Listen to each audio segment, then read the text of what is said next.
Hello everybody, we're just taking you through the director's cut version of our Paris Games Week demo of Dreams on PlayStation 4. Yeah. We wanted to sort of deconstruct all the various teasers we've done dating back to the PS4 announce, and then taking you sort of on a deep journey into a live demo of what it's like to play the game, play Dreams. And the Imp was the first thing that we introduced you to. So the idea of the Imp is you get to interact with the world. Yeah, it's the way that you touch and feel and manipulate and communicate. Yeah, online it's great fun. You can customize the Imp to be your own, and you can kind of change the expression of the Imp by just drawing on the touchpad on the DualShock. Yeah, and mess around with his eyebrows, and it'll be completely customizable. Exactly.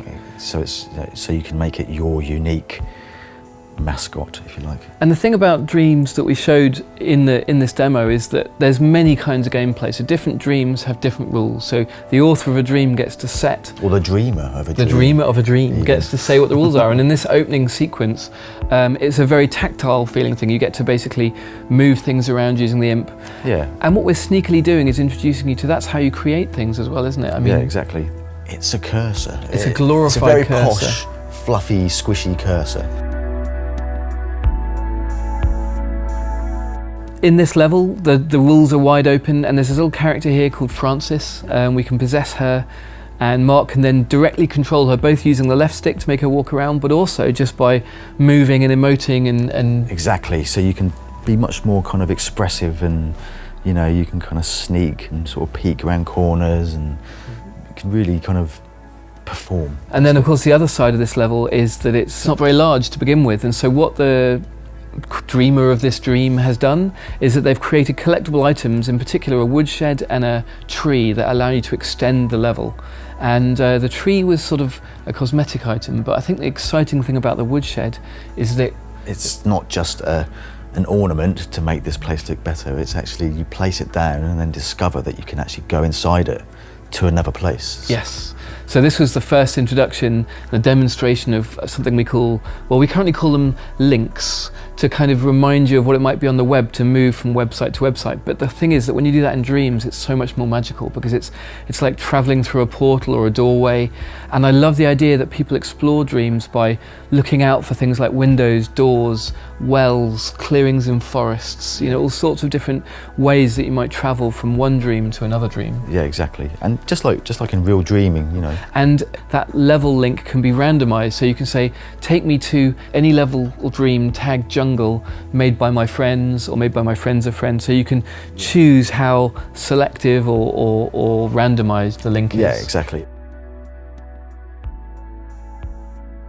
This level is a much more traditional kind of puzzle platformer type of level, and what Mark had to do as he possessed this character Frances and ran around as this little Frances character was, he was trying to find a way to get up to the cool flying books, and the only way he could do it was through a secret door with a sort of combination lock. So that's a very sort of simple example of using the Imp and the sort of tactile interactions in the world that are, you know, very intuitive and physical. All of the sort of logic and construction of the rules of how the door opens, it's really easy to do. So it can go from just as simple as searching for door with secret lock. Yeah, you can find one that someone's already made for you, basically. Exactly. The wonderful thing about Dreams is you can collage the work of others. So if you don't feel up to building some fancy logic, you can do it by just using someone else's stuff.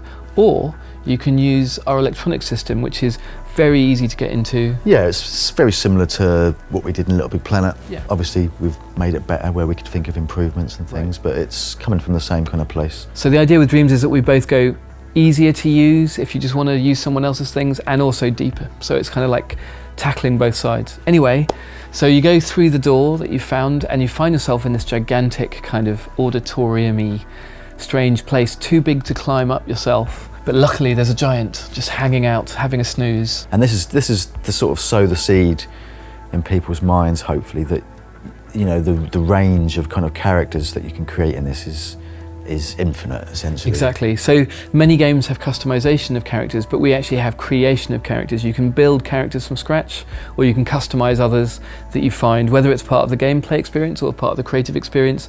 We're sort of mashing those two together, so we don't really draw a hard line between when you're playing or when you're creating. You're just having fun. Yeah. And character creation and customization is one of the most fun things to do, because you just mess around with it, you change its proportions, long legs, short legs. Yeah, exactly. I mean, I think Kareem, our art director, would agree with me that 90% of characters design is just the proportions, really. Right, yeah. So very quickly, just by stretching a biped around, you've kind of got most of your character, and then you can immediately play that you've got character. this when you're creating a character, you've got this really nice tight loop of like sculpting a bit on it, then seeing what it walks like, adjusting it. It's really good fun.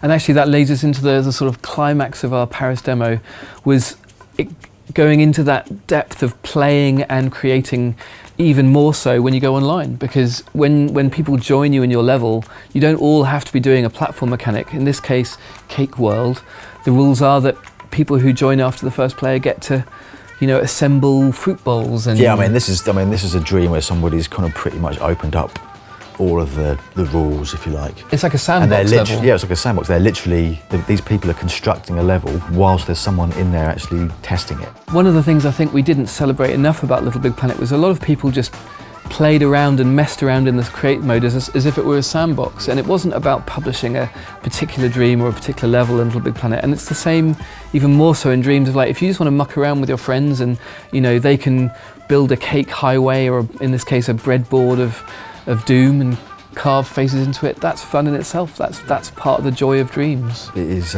taking the best of both worlds there, really. 'Cause Yeah. You could use all of these tools to create very traditional games as well. You know, you could use this to create a racing game or a shooter game or some new kind of genre that doesn't exist yet, if you like. And that's the thing about dreams. When people say, what is it like to play dreams?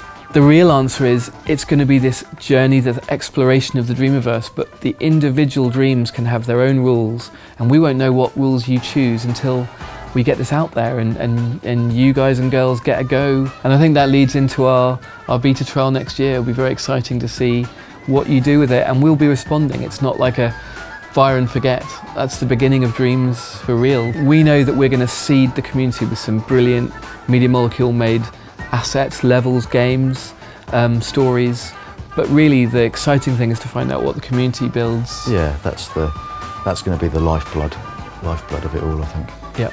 Totally. Can't wait to see it. PS4 for the players.